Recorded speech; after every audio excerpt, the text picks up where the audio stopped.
Hello everyone, you're welcome to Eye on Port, your authoritative current affairs television program that has been designed to bring Ghana's ports and maritime industry closer to you.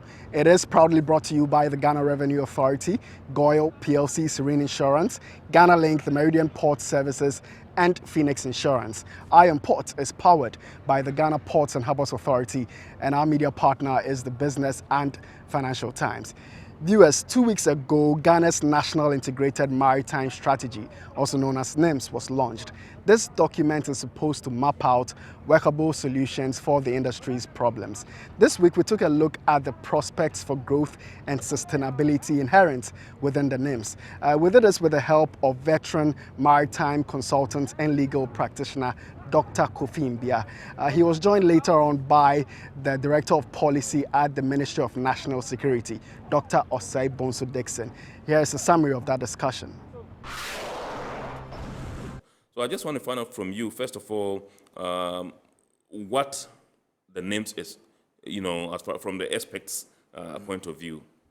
As you said, I should look at it from the point not only of an academic, but also a practitioner, Yes.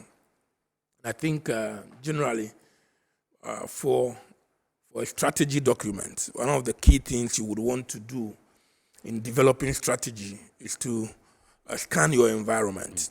In this particular instance, for something that affects shipping, which is global in character, when you are scanning, you can't scan only your immediate environment. Right. You must scan from the global perspectives, from the regional perspectives, and then from national perspectives.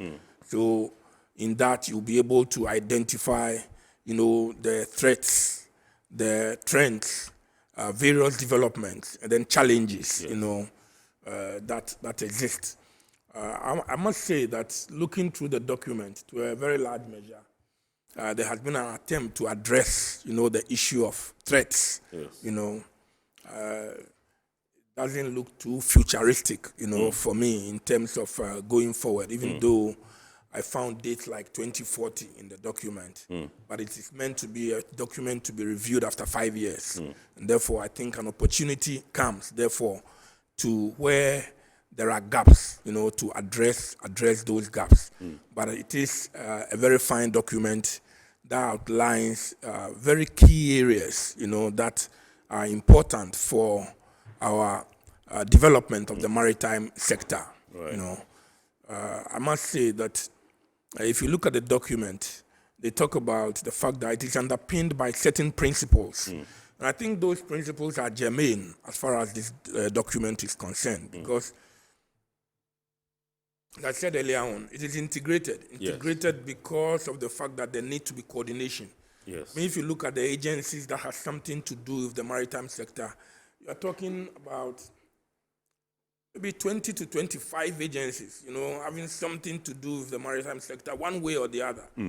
Sometimes, even though there are complementarities, there are times too when there are overlaps. Yes.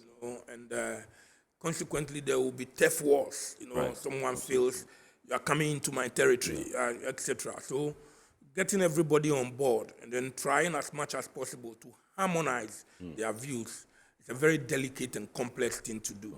And that is why I think we must commend those who have done this. For me, as an academic as well, from my starting point, and I think I raised this before, that yes, you want to develop a strategy. Develop your strategy based on, as I said, the threats, Yes. the trends, the developments, the challenges that you see. But in all of this, it ought to be underpinned by a policy framework. And even though I know we have a national transport policy, Right. in which we have a small bit on maritime, Right. we don't have a comprehensive maritime transport policy.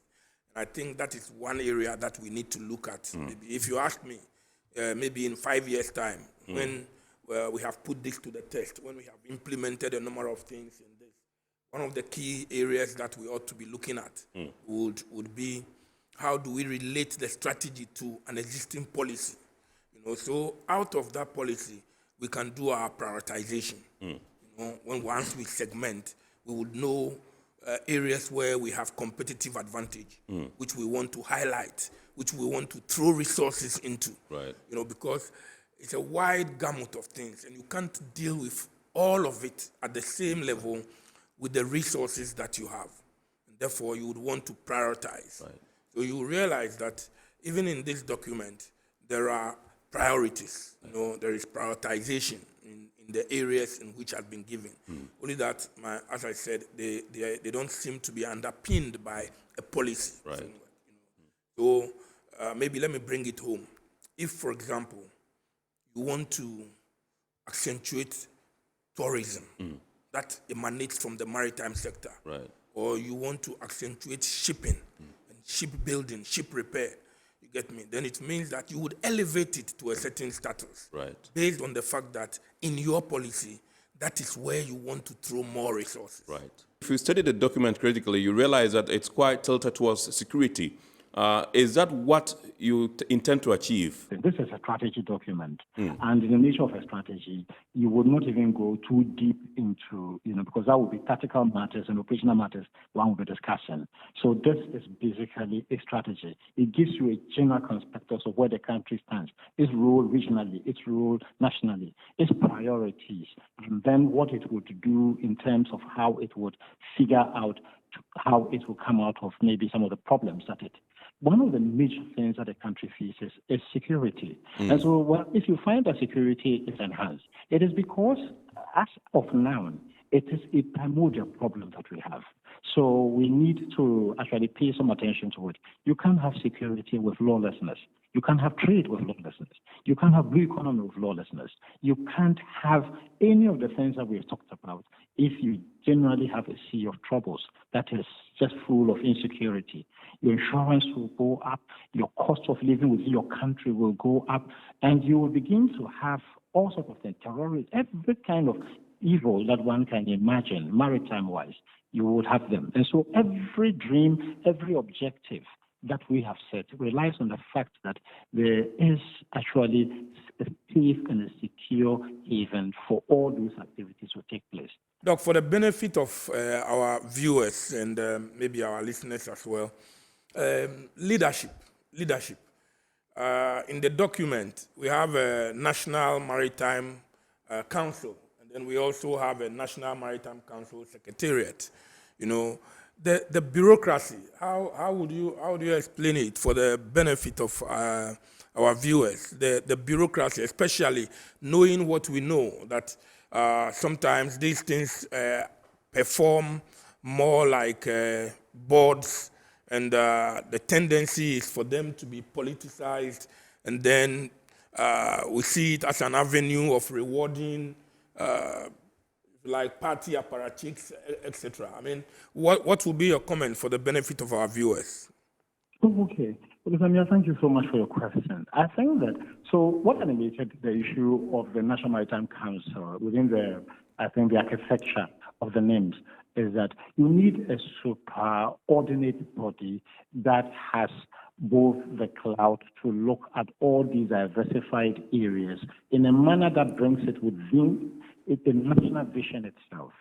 And that is the reason why you have the Minister for Transport, the Minister for National Security, you have the Defense Minister, Foreign Minister, yes, you have the Minister for Energy and so on, including the heads of respective state agencies and then those who we might find necessary. It takes a bit of inflection from the what is just in Article 83, 84 of the Constitution, the National Security Council. So there must be a body that actually at a higher level looked at the development of this and integrates it so that Ghana begins to feel like a coastal state, real coastal state. Because for far too long, Dr. Ambia, you would agree that we haven't actually thought of ourselves as a coastal state.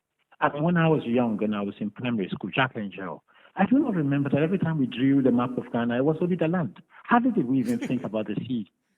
And it's up to today, it's a part of our problems. And so it's important that at the very national level itself, I mean, our top leadership, ministers and all those things are actually. But you made a very important interjection when you said that, so that it doesn't become an avenue for just patronage. And I think that is right, because if it becomes that, then it would not achieve its real and true objectives. He used the word national commitment, but if you look at the document and you try to envisage the threats, for example, you realize what one of the things that is mentioned there is political will. Yes. You get me? Political will. And we use the word, time without number. But it is so important to see whether the will is there, as it were, to implement the things as you expect them to be done. Right. And as for Doc and the others who contribute, they'll do it. Yeah. But then when it comes to the implementation, are we going to follow those things? There is always an accusation of, if you like, the political realm of sea blindness. Right. To what extent can we get away this sea blindness? Because he mentioned that when they drew the Ghana map in those days, you did not drew only land, you never drew the sea. So it's important for us to bear in mind that it needs iron port, it needs seminars, it needs, one of the key things they also mentioned in the document is maritime domain awareness. Creating awareness of the maritime sector and its contribution. Remember the last time I was here, I talked about the blue economy. Yes.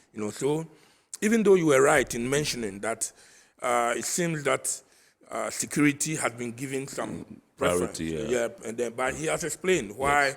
Because without security, nothing else. So he's explained that. Yes. But I think beyond that also, we can't just rely on the security and say we are secured and that is it. Yes. But once we get that security, other things need to flow. And it is important for us to then look at the resource allocation. They mention a fund, a fund in the document. And I think that the fund idea is good, and that will ensure that there is money at all times to run these programs, because without that, it will not work. Even though you put a question to him in terms of how skewed, the security. The point is that there are also broad frameworks, because within the remit, they talk, for example, at a thriving blue economy, which is so broad. So within the framework of a thriving blue economy, some of the things which were not accentuated could be brought out and highlighted and dealt with. Right. Earlier on I was talking about how futuristic is it all. Yes, we're looking at the challenges that we are faced with today, but 30 years, 40 years, what do we envisage? Should we continue to be what we are today? Because if you look at the aims of the AU, Africa Integrated Maritime Strategy, it's been criticized, that it's merely things that are on paper. There is nothing that really. But this one puts actions, it puts priority areas, it puts things that are implementable. The only thing is we need to take the steps to ensure that they are done. Right. So viewers, we at Iron Port are hopeful that the National Integrated Maritime Strategy will catapult this industry to greater heights of prosperity, and we call on all stakeholders to join forces to make its implementation a success. Now let us go for a short break. We'll be back with more news. Stay tuned. Ohima, no be me taking number first. By you. Me tell you say take the number give me. Guys, no, I'm tired. I'll go on a date with whoever gets here first. Princess, really? Okay, I dey come. Shut up! Mame, feel me talking about what? Boss, fill my tank with Super XP Ron 95. Well up with Super XP Ron 95 and Diesel XP high performance products from Goyle.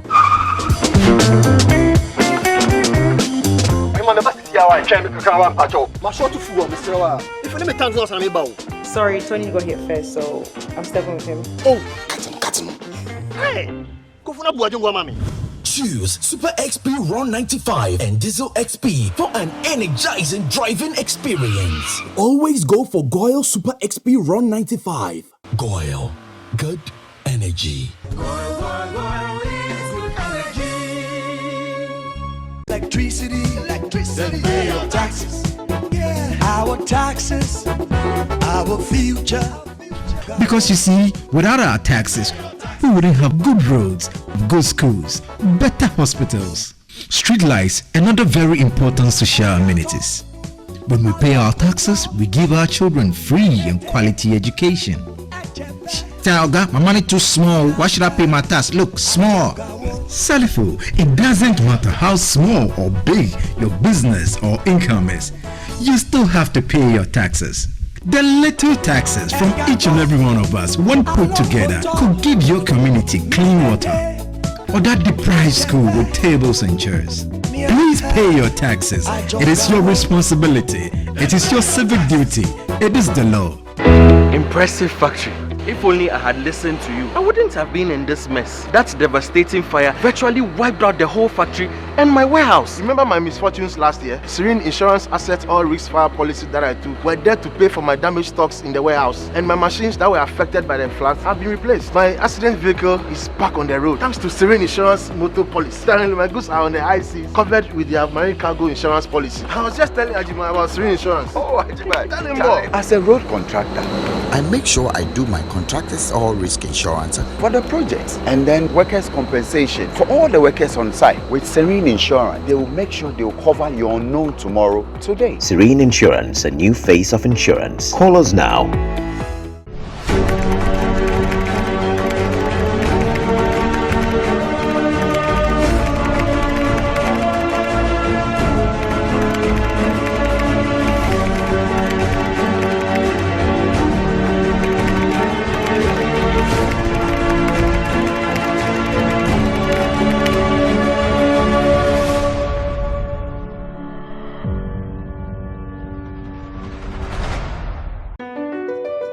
MPS Terminal 3 is Africa's new state-of-the-art container terminal at Tema Port. For manufacturers, agro-processors and traders, the new port means business can be done faster. This infrastructure boost will improve Ghana's port handling capacity, connect more trading routes, and oil the engine of growth for the economy, creating greater opportunities across all sectors as Africa's markets merge and become the largest trading bloc globally. MPS, we connect, you thrive. Business and life can be like the sea sometimes. Sometimes serene, sometimes calm, sometimes turbulent, and at times it brings the unexpected. However it is like, trust Phoenix Insurance for your home, car, business, and marine insurance needs. Call 0302 246 319 or 0243 690 492. At Phoenix, you experience a delightful service delivered with wisdom. Welcome back, viewers. Now let us pick a few stories from our local port and maritime sector. Meridian Port Services, MPS, has held its quarterly stakeholder engagement with shipping lines with an assurance to offer them efficient services. The quarterly engagement was also used to interact with the shipping lines on progress being made by MPS towards making the port of Tema the leading container hub in West Africa. The CEO of MPS, Mohamed Samara, prevailed on the shipping lines to use the port of Tema as their hub for efficient port services. The representatives of the shipping lines visited MPS Terminal 3 to observe operations at the terminal. They also used the opportunity to witness the arrival of the 3 STS cranes and 12 RTG cranes procured by MPS at a cost of over $50 million to boost productivity at its terminal. Mohamed Samara said the port of Tema has become very competitive as it has more handling capacity. In any developing country, you realize one of the key elements is the port, because the port drives economy, or the economy runs through the port. So it is key to have this capacity. And these projects are infrastructure. You cannot just wait for the volume to happen. Then after that, you react by creating, the infrastructure as well as the handling capacity. So somebody has got to freeze the situation and not wait for the chicken to lay an egg or the egg to become a chicken. You know, you have to pick whatever and then you have to invest. And this is exactly what we're doing. The managing director of Maersk Ghana, Razak Ngula, said the investment in the cranes will go a long way to serve them well. Let me congratulate MPS for this very bold investment. It's one that is super exciting to see. Also for the community, I think it's going to make a lot of difference. Firstly, making the Ghana ports more competitive across the sub-region, and I think also becoming almost like one of the locations that everyone can look up to. So for shipping lines, this just adds to the efficiencies that we've all been asking for. And I think once you bring in efficiencies on board, you also add value to doing business. And then, of course, it translates into what everyone else in the environment and community benefits. The Deputy Commissioner of Customs in charge of suspense regime and chairman of the Integrated Customs Management System ICOMS implementation team, Emmanuel Oyene, has commended freight forwarders for their immense role in ensuring trade facilitation at the country's ports. Speaking at the swearing-in ceremony of the GIFF Tema district executives, Emmanuel Oyene said freight forwarders played a crucial role in the successful implementation of the Integrated Customs Management System. The success of our Integrated Customs Management System, which was rolled out in 2020, would not have happened but for the close collaboration we had with all the freight forwarding institutions in the country. He charged the various freight forwarding associations to regularly have a peer review to weed out the few bad ones who are tarnishing the image of the profession. But let's be ready to always examine ourselves and expose ourselves as and when we have to do it. The few bad nuts are indeed creating a big problem for all of us. The government will not shirk its responsibility of being a regulator. We will regulate the industry with all fairness. We will regulate the industry with adroitness. But we need your cooperation and we need your support. The chairman of the GIFF Tema district, Johnny Manti, said the new leadership will strive to make the institute to exhaust its potential to become the foremost think tank for directing the future of international trade, logistics and transport. He pledged their continuous collaboration with all stakeholders in the port and shipping business to improve the industry. We are going to collaborate when necessary, as we have always done, with agencies, organizations and individuals in the interest of this institute and of course the nation at large. Nonetheless, our collaboration should not be taken lightly. We shall not hesitate to pursue every lawful remedy to assert our rights and objectives to enable the Institute thrive. There were solidarity messages from sister freight forwarding associations and stakeholders. And she's giving you all her unfledged support. How far he has worked with you, he promises that she will continue to work with you like that. So let us all come together, Jojo, and solve any issue that comes along amicably. Let us try not to bend the rules for profit. And let us remember that the public vividly recollect any little bad thing that we do, but easily forget our worth as trade facilitators. I would like to urge the newly executive that they should continue this engagement. And I'm sure MPS will be able to improve so that we can offer you guys the best of services that you need. I think we'll have a very positive news about what MPS is delivering to you guys, so that at least we all will be able to provide a better service for you guys and also for our country, Ghana. I would like to entreat all of you and entreat the newly elected executive officers that let us do it together. Let us create an image for ourselves as freight forwarders. Whether we like it or not, when we get up every morning, we look up to the sea, we look up to Tema or KIA or Aplao or wherever. We'll give them all the support that they need, that they require to move this thing forward. This train is not stopping anytime now.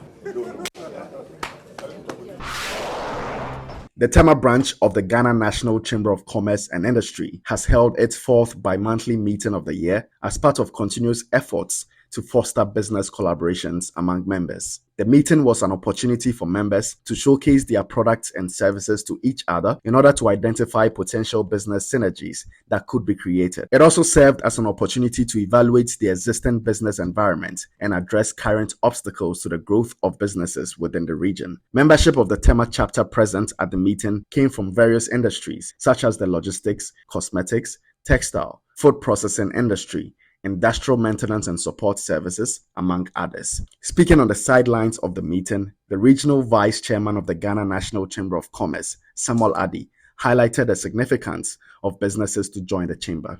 We continue to say that the private sector is the engine of growth, and the engine of growth actually starts with the chamber. All over the world, we have chamber. So Ghana Chamber, it is not an exception that any association will say that I'm not supposed to be part of Ghana National Chamber of Commerce. We have met to think of ourselves, to think of our businesses and see the shortfalls and see how we can amend it. As a business organization, all that we are interested is to make sure that the business grows. So when we meet like that, all the business people that come around, they come with their challenges, and then we are able to profile solutions to help all the businesses. In a bid to raise awareness about sickle cell disease, the GPHA Hospital Takoradi launched a sickle cell clinic dedicated to treating and managing this condition. To commemorate the event, GPHA staff, the wider community, and individuals affected by sickle cell gathered at the Takoradi Port Senior Staff Clubhouse. Here, there were presentations from experienced healthcare professionals delving into insights on sickle cell, including current medications and treatment approaches. Early detection and access to quality healthcare are essential components of improving the lives of those living with sickle cell disease. Our collective efforts can make a significant difference, whether we are a parent, family member, healthcare professional, a caregiver, a researcher, or simply someone who cares. Your contribution is invaluable. Together, we can enhance the lives of those affected by the sickle cell disease and work towards a future where no one has to endure its pain and challenges. Somewhere around JSS 1-2, that is when I learned that I had a condition and that I was different from everybody else, especially my classmates. So I had my fair share of hospital visits and admissions and all that. Most of my childhood memories are memories from hospitals or admissions. But I always tell myself that I won't let this condition limit me. Sickle cell patients, as he said, is not a death sentence. As much as possible, they should have as much a normal life than each and every one of us. Sickle cell disease is real. And in Ghana, we've realized that every single day we are diagnosing about 200 people who have sickle cell disease. And so my advice is that since it's something that we pass on from mother to child, it's important that every single person knows your sickle cell steps. Knowing it helps you to plan your life better. And so if you are listening to us and you haven't tested, please walk into a hospital, get tested. Before you get to that point where you have to make a decision and it becomes difficult. I'm also a sickle cell patient, which is I'm SC, and I double up as a nurse at GPHA hospital. The whole idea came about when I realized that there isn't much of sickle cell clinics in Takoradi here. There's only one at Efie Kwanta Regional Hospital, and there's a need where we could get facility for easy care for all these patients, because this condition actually comes with a lot of complications. So myself and other health personnel in the facility came together and decided we would establish a sickle cell clinic and to also have this program to launch and outdoor the clinic as well. It will be recalled that in June, the Ghana Ports and Harbours Authority commenced its quarterly health walk, which was paused due to the COVID-19 pandemic. The authority over the weekend embarked on the second of its kind this year, the 2.5-kilometer health walk, which began from the premises of the Tema Port Administration, ended with an hour-long aerobic session at the refurbished GPHA Sports Hall in Community 2, where staff and their families gathered. The Marketing and Public Affairs Manager at the Port of Tema, Sewa Abena Opoku-Fosu, who doubles as the chairperson for the authority's Sports and Entertainment Committee, promised that a lot of activities are lined up in the coming weeks, all geared towards improving the well-being of staff. The next one is going to be held in, I think, the 19th of October. Since October is Customer Service Month, we are trying to see if we can get some other stakeholders like the freight forwarders, some of the shipping lines to join us, and we'll have a health walk for the Tema Port community. And then we will also have our interdepartmental games on the 18th of November. We have heard that some other companies want to join, but for the very first time, it's just the GPHA department. Then hopefully next year we can consider doing it with other companies in Tema.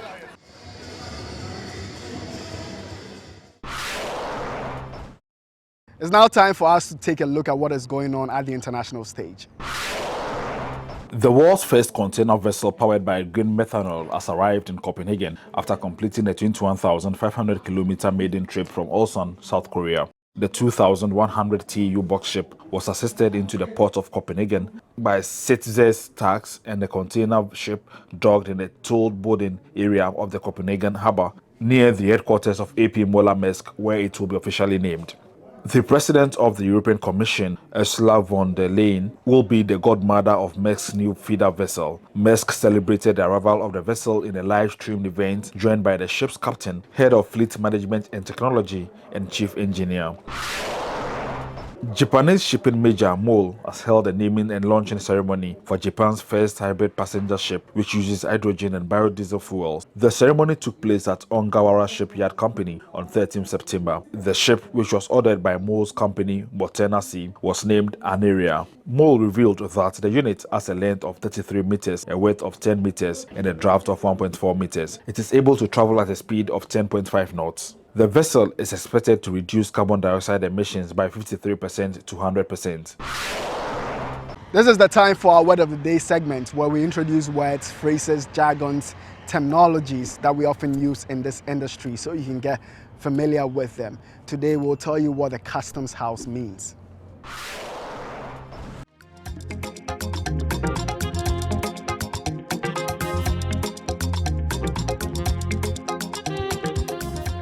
Customs House. Customs House refers to a government office where duties are paid, documents filed, and so forth on foreign shipments.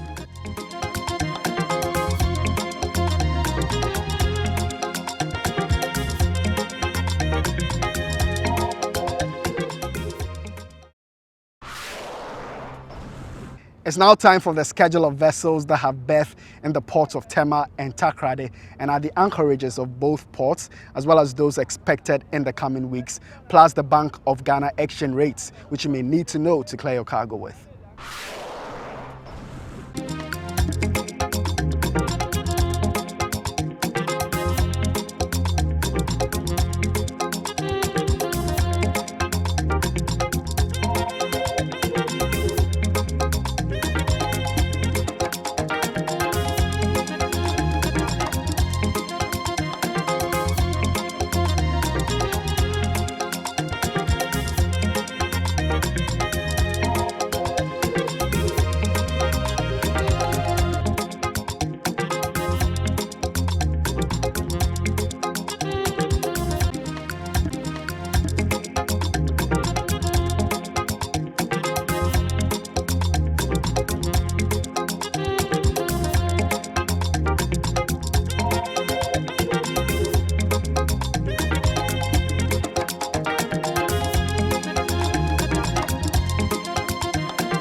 This is where we close today's edition of Eye on Port. We hope you've been informed and educated. Remember, all Eye on Port content can be found on our YouTube channel as well as all our social media handles at Eye on Port. Please subscribe, like, and give us feedback. Thank you for watching.